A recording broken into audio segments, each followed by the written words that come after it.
Hey, what's up, Life Without Pants with another Path of Exile video, and in today's video we're going to talk about our third Apothecary card, how we're going to farm it, how many maps it's going to take to farm it. So the strategy for this one is going to be Blight. It's going to be Blight in Carcass, because Carcass is a very thin enclosed layout, and that means that when the Blight spawns, it's more likely to spawn only one lane. And with Blight, one lane is always guaranteed to be Blight rewards. So if you only get one lane, then you get like 10 chests on the one lane. And those chests can have golden oils, they can have silver opalescent oils. They can also have blighted maps as well. And the blighted maps are pretty dang expensive. So the strategy for this is we're using a Smuggler's Cache, because we're doing this in association with Heist, just for a bit of extra income. We're using a Gilded Blight Scarab. We're using a Rusted Sulfite Scarab because we're using the Nico tech again.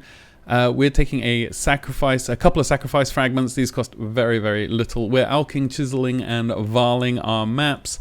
And this is what our tree looks like. So I'm pathing over here through Jun. You don't have to do this. You could just go 1, 2, 3, 4 over here. You don't need the % chance to get a mission. You could just do 1, 2, 3, 4 over here if you wanted some Nico missions. I'm just doing it because I want the Jun missions. We're blocking off Metamorph, Deli, and Ritual, and then everything on the left. Obviously, we're leaving Heist and Blight out of that equation. We're taking Supplication, so we get Shrines. Shrines are very, very strong. We're taking all these Smuggler's Cache chance nodes over here. We're taking the map nodes. We're taking Packed with Energy for the Nico stuff. And then up here, we're taking the Shrine Tech and extra shrines, 30% increase extra shrine chance over here.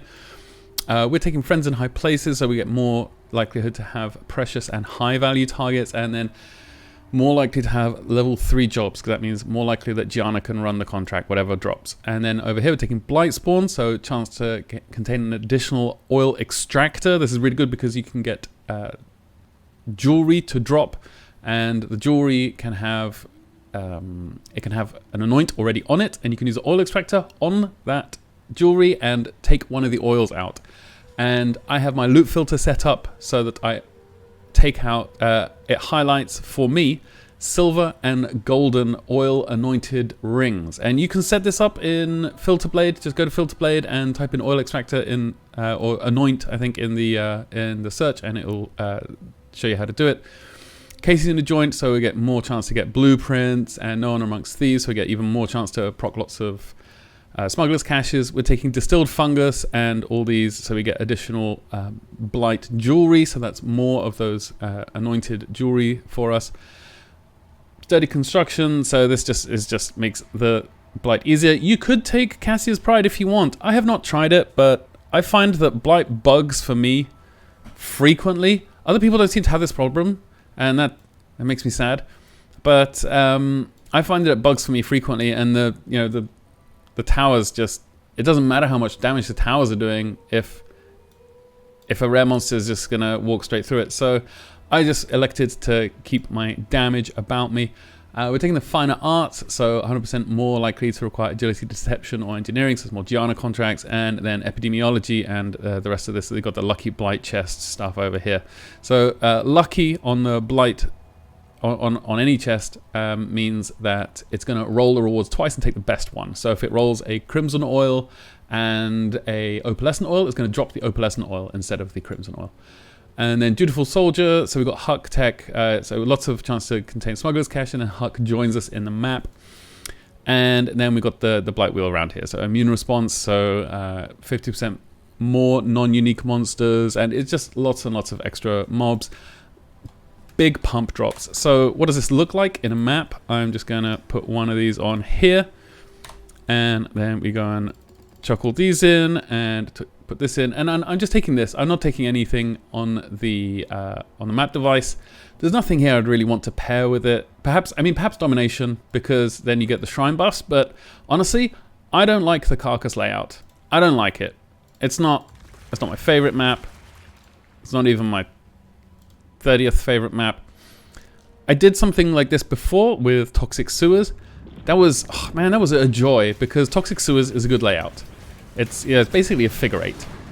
So you come in here, you pick up as many buffs as you can. So we're going to be taking all the sulfite nodes, because then we get increased move speed, we get increased damage, we get less elemental damage taken. And then shrine nodes as well are particularly useful in this. I think for Blight, I've had a couple of them fail, and I didn't include the ones that failed in the results, so that's all separate from that. I guess we got Beyond on this map, so that's going to be particularly interesting. But I'm just going to fast forward until we get to the Blight. Alright, here we are, and I'm setting up the Ichor Pump. I always put a safety portal here because the number of times that I fail this is very, very frustrating. And coming into the map immediately afterwards, I have a really long loading screen for some reason. This patch has been very difficult for a lot of people, I think, on the loading screens. Now I take a look at what we've got here, and it's one is immune to frost. So I just try to set up these fisting towers. These ones, the little fists here. So I set up the fisting towers, and an empowered fisting tower at level 3 is pretty good at sort of basically stunning everything. So it gives you a lot of opportunity to, to actually just burst down the monsters, just DPS burst them down. And that's all I really take here. I've got anoints on my ring, so I've got, I think, one of them is, empowering towers have 25% increased effect. I'm not sure if that stacks, if you can take 2 of them. But I also have your meteor towers create burning ground for 3 seconds on hit. I heard this was nerfed this league. I don't really take meteor towers that much. It's amazing. One of these arch nemesis monsters has 6 modifiers. That's fantastic. It's fixed. Arch nem is fixed, guys. So this is just basically as soon as great, we've got the Beyond boss as well. Great time for them to spawn. So yeah, these can be particularly difficult, really.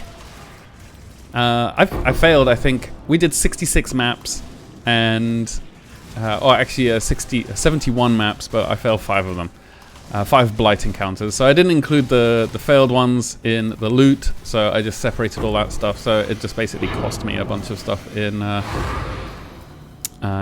materials. So now we've finished. Oh no, that's a trash amulet. And then this is what I mean by so we've actually got 2 oil, 2 Blight reward lanes here. But if you have just 1 lane, so if you do a Blight on Dunes, you'll get 6 lanes, and you're only guaranteed 1 of them to be a Blight lane. And this one we got lucky. We got Blight on all of them. So we got a couple of blighted maps, and these blighted maps. This is a T16 blighted map. This is 15 to 20C for these. You can sell these in bulk as well. And you can usually, I think it's like 20 for a couple of divines, something like that. It varies league to league, but considering the amount of money we put into this map, this is already a very good return. But this is why you want to get as much, as many Blight rewards as possible, because honestly, it gives you the best rewards. So we've got an opalescent oil here. I've had a few golden oils, but I think at least half of my golden oils, the last time we did this, at least half of the golden oils came from jewelry dropped at the pump. Anyway, I'm going to finish this map up, and then we're going to have a look at our rewards. So I'll see you in a bit. Alright, and for this is the loot that we got. There's so much. There is so much. It's nuts. The amount of loot you get from Blight is crazy. And this is over 66 maps, so we're gonna get the total divided by 66, figure out how much it was per map. And also, I have a Pee-wee stack here. Now, I like to be very conservative when it comes to how much loot we made, and the first thing I noticed, it says 36 div, this is wrong, it's completely wrong. The first thing I noticed is that the sepia oils here are valued at half a chaos, and they're not that valuable. If we go to say we go over here to Pee-wee Ninja, and we find the oils. I'm not sure where they've gone.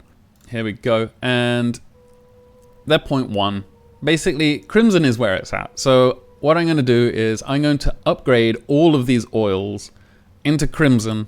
This is exactly what we did before as well, because Crimson sells in bulk. Because Crimson, if you anoint a blighted map with Crimson oils, it makes chests lucky. So I'm gonna swap this into crimson oils, and I'll be back in just a second. Okay, I've sorted some of the tabs out. Or maybe I could just remove these wisdom scrolls. That's probably going to count for quite a lot.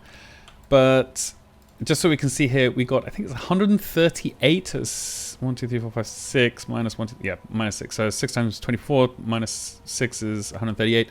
So 138 blighted maps. And then between T13 and T16. Now these go anywhere in between 2 and 3 divs for 60 on TFT. So I'm going to conservatively put these at 5 because we've got more than 2 divs worth. There are some that are very, very valuable, like Crimson Temple ones. We've got a bunch of stacked decks. We got 6 golden oils, 12 silver oils, 20 opalescent, 24 black, and then our crimson oils went all the way, we upgraded all the way to 35. And 35, and then we got 42 oil extractors. Now these are 12C each, which is way more than I thought they would be. And yeah, 1 div for 16, and we're going to use ours right now on all this jewelry. So boom, we got a silver oil. How much is that worth? That's 27C for silver oil. We've got another silver oil. These are all either silver or golden anointed. So we got a golden oil there, we got a silver oil there. So the likelihood is pretty much 50-50 for these to be a good oil. So our expected value is 50% of silver / golden oil price. So looks like we're getting pretty, well, I would say lucky, but it's, you know, it's just the chances. So here we got another 9 golden oils. We got quite a few more silver oils, and again, this is something that you can make show up on your loot filter. Go down to filter blade and add that in to your loot filter. So let's take a look at what PoE Stack says we have. And here we have it. Now I've organized, as I said, I've organized some of these things. The rest of them, they're just, you know, scattered around, pretty higgledy-piggledy, one of my favorite sayings. But this is what it looks like. All in all, 6,689 chaos. So it's around 32, but again, this is only 66 maps. So we got a lot of golden oils, invitations, blueprints, the fully revealed ones. This is actually a very, very cheap price. Again, I want to be as conservative as possible on these estimates so that if you do this, you'll just get way better stuff. Even on some of these blighted maps are valued at 0 chaos, and that seems pretty unreasonable. These are all T16 blighted maps, and I think it's just because there's not enough trade data for them. So obviously these are going to sell. These are at least 10C each. There's a lot of things that haven't been taken into account, so this is a very, very, very conservative estimate. I think it's the deception contracts. They're estimated at around 66% of the value. I had the last one we did was, I think, Essence and Heist, and somebody wrote in the comments like, "Oh, you're not going to sell all the contracts for what PoE Stack says," and that's absolutely true. And it's going to take a really long time to sell some of them. That's absolutely true. Spoiler alert, I'm not selling almost any of them. I'm selling the deception contracts, and they sell in 4 to 6 seconds, and for 30% more than it says in here. So, and it more than makes up for all of the other contracts that PoE Stack says are worth X amount. So it's very, very conservative. This is what it cost, our breakdown. So the Smuggler's Cache sections cost around 6C each. Gilded Blight Scarabs around 7C each. I think I paid like 30 per divine. Rusted Sulfite Scarabs are 2C. Honestly, I think I got most of mine at 1.5, but again, we wanted to be conservative with our costs and returns. Sacrifice Fragments are very cheap. Carcass maps are in between 5 and 7 if you buy them in bulk. When I started doing this strat, or when I was making this strat, I should say, when it was just an idea forming in my mind, these were 10C each for a Carcass map, and it's because of these Blight farmers, these Blight bros. And honestly, I was running some Crimson Temples because it's connected, and you should always have, if you're going to generate a lot of maps, you want to, on your Atlas, so I was farming Carcass and Crimson Temple. So I'd farm lots of Crimson Temple and have all these Carcass nodes favorited. And we dropped an Apothecary whilst we were running Crimson Temple. Very, very lucky. Not included in this, obviously. But this basically shakes out in... it cost us 18C per map, or 18.5. Then the returns, our maps were 787C. The Blight maps were around 1,000. Again, this is, I'm going to say like 5 Divines is pretty conservative for this as well, especially Divine is 270C, or 207. Oils and Extractors in total, almost 2,000 Chaos on those alone.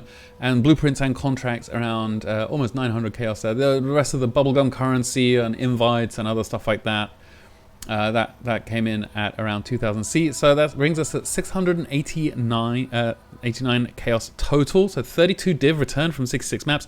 Around 100 Chaos per map, which puts us at 82.5 C profit per map. Now, these maps take longer. Like the Essence and Heist ones, I was knocking those out in, you know, 3 to 4 minutes.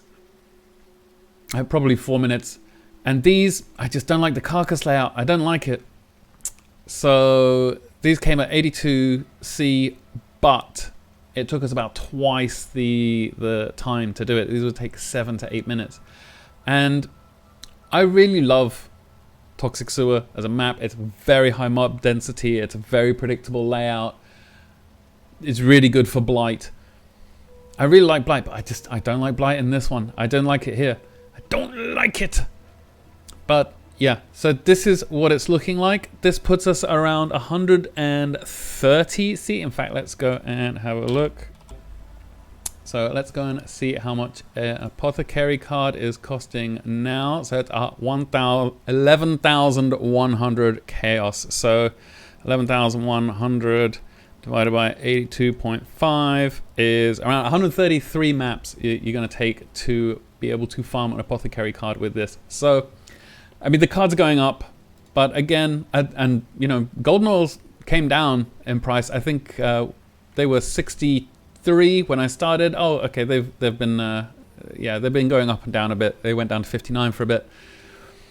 So 135, 140 maps or something like that of this strategy for you to earn one Apothecary card. So it's if you like Blight, then it's okay. I really like Blight. I just hate Carcass map. So it's up to you whether you farm this one. But with that, I hope you enjoyed this strat. Let me know in the comments down below what you think. I'll put a link to the Atlas tree down there as well. But I hope you're kind to everyone you meet. I love you all very much, and I'll see you next time. Cheers.